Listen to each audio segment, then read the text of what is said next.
কিয়ামতের দিন তার কাফিলা জাহান্নামের দিকে। সে চিৎকার করে, হে আল্লাহ, আমার আমল আমাকে বাঁচাও। কিন্তু তার আমল ছিল কালো, গুনাহের পাহাড়। সে পড়ে গেল আগুনে, চামড়া পুড়ল, হাড় গলে গেল। আবার নতুন শাস্তি শুরু। রাসূল সাল্লাল্লাহু আলাইহি ওয়াসাল্লাম বলেছেন, যে নামাজে অবহেলা করে তার মুখ আগুনে পুড়বে। এক শহরে বাস করত জাভেদ নামের এক যুবক। 28 বছর বয়স, ভালো চাকরি, সুন্দর বাড়ি। জীবনে সবকিছুই ছিল তার, কিন্তু এক বড় ঘাটতি ছিল, সে নামাজ পড়ত না। মা প্রতিদিন বলতেন, বাবা, নামাজ পড়ো, আখিরাতের কথা ভাবো, তুমি জানো না কখন মৃত্যু আসবে। জাভেদ হেসে উড়িয়ে দিত কথাগুলো। মা, এখনো অনেক সময় আছে, আগে ক্যারিয়ার সেটেল করি, তারপর ধর্মকর্ম করব। মা দীর্ঘশ্বাস ফেলতেন, কিন্তু কিছু বলতেন না। তিনি জানতেন শুধু আল্লাহই তার ছেলেকে হেদায়েত দিতে পারেন। একদিন জুমার নামাজের সময় জাভেদের বন্ধু রিয়াদ তাকে মসজিদে নিয়ে গেল। ইমাম সাহেব খুতবায় বললেন, রাসূল সাল্লাল্লাহু আলাইহি ওয়াসাল্লাম বলেছেন, বান্দা এবং কুফরের মধ্যে পার্থক্য হল নামাজ ছেড়ে দেওয়া। যারা নামাজ ছেড়ে দেয় তাদের কিয়ামতে তাদের অবস্থা কী হবে জানো? তাদের চেহারা আগুনে ঝলসানো হবে, তাদের পা দিয়ে টেনে জাহান্নামে নিয়ে যাওয়া হবে। তাদের জন্য প্রস্তুত করা হয়েছে ভয়ঙ্কর শাস্তি। জাভেদের বন্ধু রিয়াদ পাশে বসে ফিসফিস করে বলল, জাভেদ, কথাগুলো শুনছিস? আমাদের জন্যই বলছেন, আমরা কতদিন নামাজ পড়ি না। জাভেদ অস্বস্তিতে পা নাড়াল। সে অনুভব করল একটা চাপ, একটা অপরাধবোধ। কিন্তু মনে মনে ভাবল, এখনও তো মরিনি, সময় হলে শুরু করব, আগে একটু স্থিতিশীল হই। সেই রাতে জাভেদ অফিসের কাজ শেষ করে বাসায় ফিরছিল। রাত প্রায় 10টা। রাস্তায় গাড়ি কম। হঠাৎ একটা ট্রাক ভুল লেন থেকে এসে সরাসরি ধাক্কা মারল তার গাড়িতে। ভয়ঙ্কর শব্দ, কাঁচ ভাঙার শব্দ, তারপর সব কিছু অন্ধকার। চোখের পলকে সব কিছু শেষ। হাসপাতালে নিয়ে যাওয়া হলো দ্রুত, কিন্তু ডাক্তার শুধু মাথা নাড়লেন। We lost him, I am sorry. জাভেদের মা হাসপাতালে ছুটে এলেন।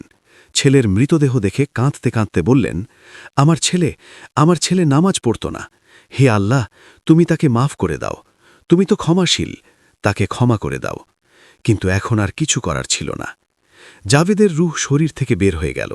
সে দেখতে পেল তার নিজের মৃতদেহ শুয়ে আছে। মা কাঁদছেন, বাবা স্তব্ধ, বন্ধুরা কাঁদছে, কিন্তু সে কিছু করতে পারছে না।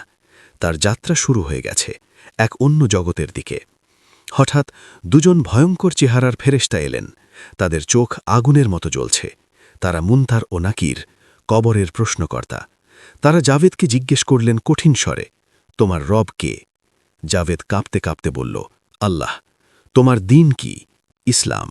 তোমার নবী কে? মুহাম্মদ সাল্লাল্লাহু আলাইহি ওয়াসাল্লাম। তারপর এলো সবচেয়ে কঠিন প্রশ্ন, তুমি কি নামাজ পড়তে? জাভেদ থমকে গেল। তার মুখ দিয়ে কোনো কথা বের হল না, শুধু চোখ থেকে পানি পড়তে লাগল। তুমি কি নামাজ পড়তে? প্রশ্নটা আবার এলো, এবার আরও কঠোর, আরও ভয়ঙ্কর স্বরে। জাভেদ জানত সে মিথ্যা বলতে পারবে না। এখানে সব কিছু স্পষ্ট। আমি ব্যস্ত ছিলাম, চাকরি ছিল, ভাবছিলাম পরে শুরু করব। কথাগুলো শেষ হতেই হঠাৎ তার কবর সংকুচিত হতে শুরু করল। দেওয়াল থেকে দেওয়াল একসাথে এগিয়ে আসতে লাগল। জাভেদ চিৎকার করে উঠল, না, না, থামো, আমাকে ছেড়ে দাও। কিন্তু কেউ শুনতে পেল না। কবর এত ছোট হয়ে গেল যে তার পাঁজর একসাথে চেপে গেল। এই ছিল তার শাস্তির শুরু, কিয়ামত পর্যন্ত। রাসূল সাল্লাল্লাহু আলাইহি ওয়াসাল্লাম বলেছেন, যদি কেউ কবরের আযাব থেকে বাঁচতে পারত তবে সে হল সাদ ইবনে মুয়াজ, কিন্তু তাকেও 1 বছর কবরের চাপ দেওয়া হয়েছিল। দীর্ঘ সময় পার হল কবরে। তারপর একদিন ভয়ঙ্কর শব্দ হল। সিঙ্গারের দ্বিতীয়বার ফুঁকা হল। কিয়ামত সংঘটিত হল। সব কবর ফেটে গেল, সব মানুষ পুনরুত্থিত হল। জাভেদ উঠে দাঁড়াল হাসরের ময়দানে। চারদিকে তাকাল। লাখো কোটি মানুষ, আদম আলাইহিসসালাম থেকে শুরু করে শেষ মানুষ পর্যন্ত, সবাই এক জায়গায়। ভয়ঙ্কর গরম। সূর্য মাথার একদম কাছে। সবাই ঘামে ভিজে যাচ্ছে। কেউ হাঁটু সমান ঘামে, কেউ কোমর সমান, আবার কেউ সম্পূর্ণ ডুবে যাচ্ছে তার নিজের ঘামে, তাদের গুনাহ অনুযায়ী। জাভেদ দেখল, কিছু মানুষ শান্ত, তাদের চেহারা উজ্জ্বল, তাদের কোনো ঘাম নেই। আবার কিছু মানুষ তার মতোই ভয়ে কাঁপছে, চিৎকার করছে। হঠাৎ ঘোষণা এলো ফেরেশতাদের পক্ষ থেকে, যারা নামাজি ছিল, যারা 5 ওয়াক্ত নামাজ আদায় করত, তাদের এগিয়ে আসতে বলা হচ্ছে। তাদের জন্য আল্লাহর রহমত। হাজার হাজার লাখ লাখ মানুষ এগিয়ে গেল। তাদের জন্য ছায়া আসলো, স্বস্তি আসলো। তারা একে অপরকে সালাম দিচ্ছে, হাসছে। জাভেদ দাঁড়িয়ে রইল। সে এগোতে পারল না। তার পা যেন মাটিতে আটকে গেছে। সে দেখল তার বন্ধু রিয়াদ ওই দলের সাথে যাচ্ছে। রিয়াদ নামাজ পড়া শুরু করেছিল সেই জুমার দিনের পর থেকেই, কিন্তু জাভেদ শুরু করেনি। এখন ফল ভোগ করছে। তারপর এলো আমলনামা বিতরণের সময়। প্রত্যেক মানুষের হাতে তার জীবনের পুরো হিসেব দেওয়া হবে। রাসূল সাল্লাল্লাহু আলাইহি ওয়াসাল্লাম বলেছেন, কিয়ামতের দিন সর্বপ্রথম যে বিষয়ে বান্দার হিসেব নেওয়া হবে তা হল নামাজ। যদি তা ঠিক থাকে সে সফল, আর যদি তা নষ্ট হয় সে ব্যর্থ। জাভেদের ডান হাত এগিয়ে গেল আশা নিয়ে, কিন্তু ফেরেশতা তার বাম হাতে পিঠের পেছন দিয়ে আমলনামা দিলেন। সে জানত এর অর্থ কি। আল্লাহ তাআলা বলেছেন, যাকে তার আমলনামা বাম হাতে দেওয়া হবে সে বলবে, হায়, আমাকে যদি আমার আমলনামা না দেওয়া হতো, আমি যদি না জানতাম আমার হিসেব। জাভেদ কাঁপতে কাঁপতে আমলনামা খুলল। পাতার পর পাতা, শুধু গুনাহ আর গুনাহ। নামাজ ত্যাগ, হাজার হাজার ওয়াক্ত নামাজির হিসেব। প্রতিটি ফজর, জোহর, আসর, মাগরিব, এশা সব লেখা আছে। কত হাজার নামাজ সে পড়েনি। তারপর হারাম দৃষ্টি, মিথ্যা কথা, গীবত বা পরনিন্দা, মানুষের হক নষ্ট করা, সব কিছু। আর নেক আমলের পাতা প্রায় খালি। মাঝে মধ্যে কিছু দান, মায়ের সাথে ভালো ব্যবহার, এইটুকু। কিন্তু নামাজ নেই বলে সব কিছু মূল্যহীন। জাভেদের চোখ থেকে অশ্রু পড়তে লাগল, কিন্তু এখন কান্নায় কোনো লাভ নেই।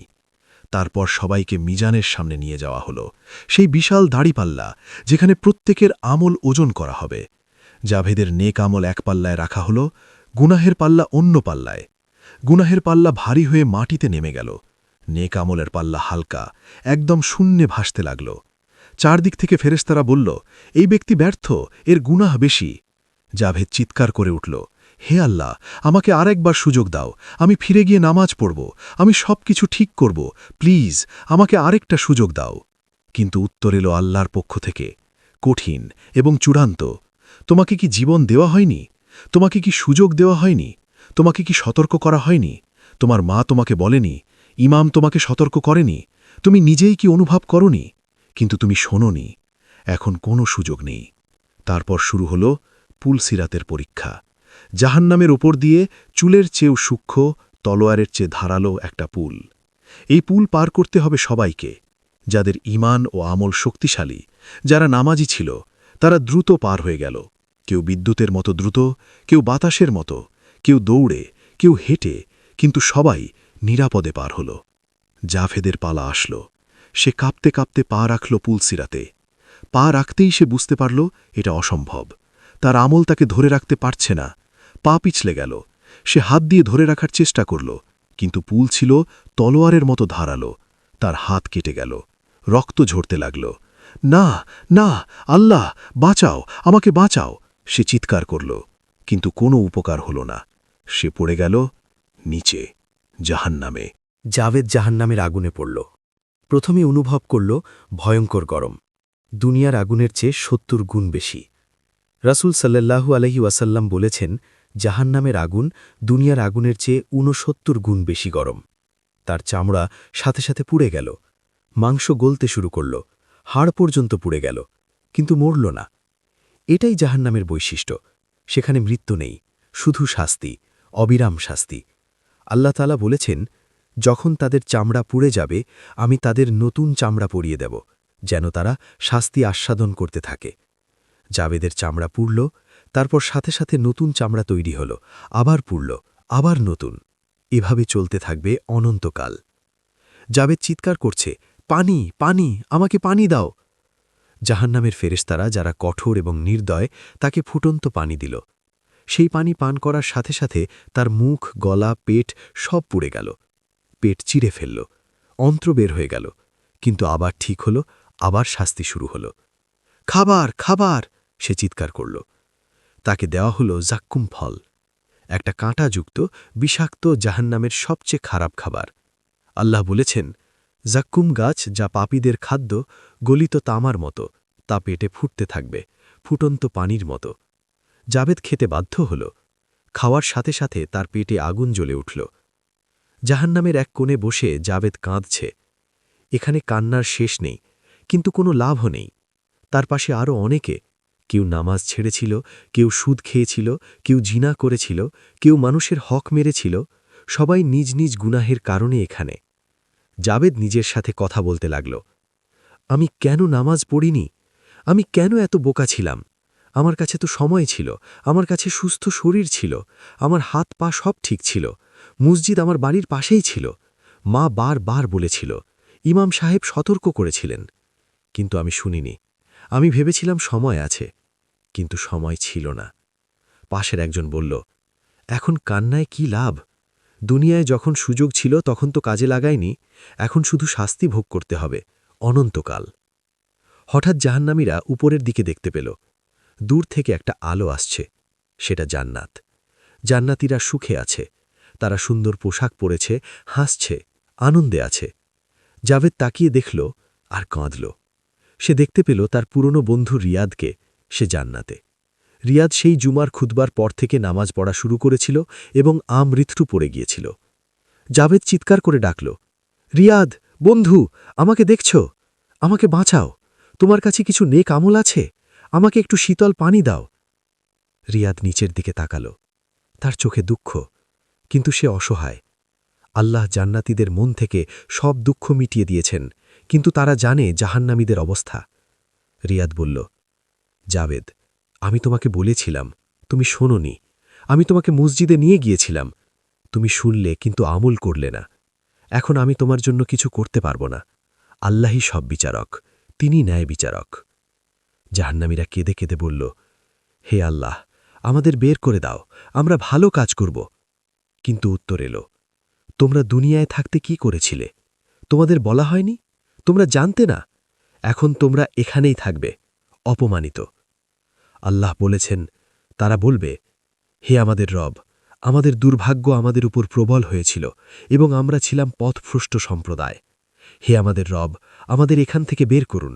যদি আমরা পুনরায় অন্যায় করি তাহলে আমরা অবশ্যই জালিম হব। আল্লাহ বলবেন, তোমরা লাঞ্ছিত অবস্থায় এতে অবস্থান করো এবং আমার সাথে কথা বলো না। এটাই চূড়ান্ত। জাহান্নামীদের আর কোনো আশা নেই, তারা সেখানেই থাকবে চিরকাল।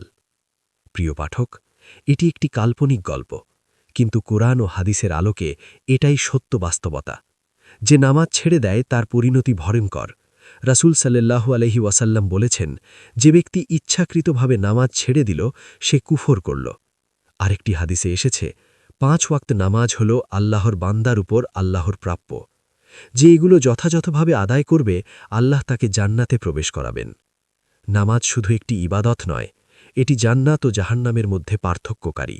আপনি এখন কি করছেন? আপনি কি নামাজ পড়েন? যদি না পড়েন তাহলে জাবেদের গল্প আপনার গল্প হতে পারে। মৃত্যু কখন আসবে জানেন না। জাবেদও জানত না যে সেদিন তার শেষ দিন। আজ আপনি সুস্থ, কাল হয়তো না। আজ আপনি বেঁচে আছেন, কাল হয়তো না। আল্লাহ তাআলা বলেছেন, তোমরা নামাজ কায়েম করো, জাকাত দাও এবং রুকুকারীদের সাথে রুকু করো। আরেক আয়াতে বলেছেন, নিশ্চয়ই নামাজ মুমিনদের উপর নির্দিষ্ট সময়ে ফরজ করা হয়েছে। তবে আশা হারাবেন না, আপনি এখনও জীবিত, এখনও সুযোগ আছে, এখনই তওবা করুন, এখনই নামাজ শুরু করুন। আল্লাহ তাআলা বলেছেন, বলো, হে আমার বান্দারা, যারা নিজেদের উপর জুলুম করেছ, তোমরা আল্লাহর রহমত থেকে নিরাশ হইও না। নিশ্চয়ই আল্লাহ সব গুনাহ মাফ করেন, তিনি ক্ষমাশীল, পরম দয়ালু। যত বড় গুনাহই হোক না কেন আল্লাহ মাফ করতে পারেন, যদি আপনি সত্যিকারের তওবা করেন। কিন্তু মৃত্যুর পর আর কোনো তওবা নেই। মৃত্যুর পর শুধু হিসাব। আজ থেকেই শুরু করুন, পরবর্তী নামাজ থেকে, ফজরের নামাজ থেকে, জোহরের নামাজ থেকে, এখনই। কারণ আপনি জানেন না, আজকের সুস্বাস্থ্য হয়তো আপনার শেষ সুস্বাস্থ্য, আজকের রাত হয়তো আপনার শেষ রাত, আগামীকাল হয়তো আপনি এই দুনিয়ায় থাকবেন না। তাহলে কেন দেরি করছেন? কেন আল্লাহর ডাকে সাড়া দিচ্ছেন না? মসজিদ থেকে আজান ভেসে আসে, হাইয়া আলাস সালাহ, নামাজের দিকে এসো, হাইয়া আলাল ফালাহ, সফলতার দিকে এসো। এই ডাক আল্লাহর পক্ষ থেকে। এই ডাক উপেক্ষা করবেন কিভাবে? জাবেদের মতো হাজারো মানুষ প্রতিদিন মারা যাচ্ছে, কেউ দুর্ঘটনায়, কেউ অসুখে, কেউ হার্ট অ্যাটাকে, কেউ হঠাৎ করেই। তারা সবাই ভেবেছিল আরও সময় আছে, কিন্তু সময় ছিল না। এখন তারা কবরে অথবা হাসরের ময়দানে অথবা হয়তো জাহান্নামে, তাদের আমল অনুযায়ী। আপনি কি চান আপনার পরিণতি তাদের মতো হোক, নাকি আপনি চান জান্নাতে যেতে, যেখানে অনন্ত সুখ, যেখানে কোনো কষ্ট নেই, কোনো দুঃখ নেই, কোনো মৃত্যু নেই, শুধু আনন্দ, শুধু শান্তি? রাসূল সাল্লাল্লাহু আলাইহি ওয়াসাল্লাম বলেছেন, তুমি 5টি জিনিসের আগে 5টি জিনিসকে মূল্য দাও। তোমার যৌবনকে বার্ধক্যের আগে, তোমার সুস্থতাকে অসুস্থতার আগে, তোমার সম্পদকে দারিদ্র্যের আগে, তোমার অবসরকে ব্যস্ততার আগে এবং তোমার জীবনকে মৃত্যুর আগে। এখনই সময়, এখনই সুযোগ। কাল হয়তো দেরি হয়ে যাবে। আল্লাহ আমাদের সবাইকে হেদায়াত দান করুন। আল্লাহ আমাদের সবাইকে নামাজি বানান। আল্লাহ আমাদের সবাইকে জান্নাতে প্রবেশ করান এবং জাহান্নাম থেকে রক্ষা করুন। আমিন ইয়া রাব্বাল আলামিন।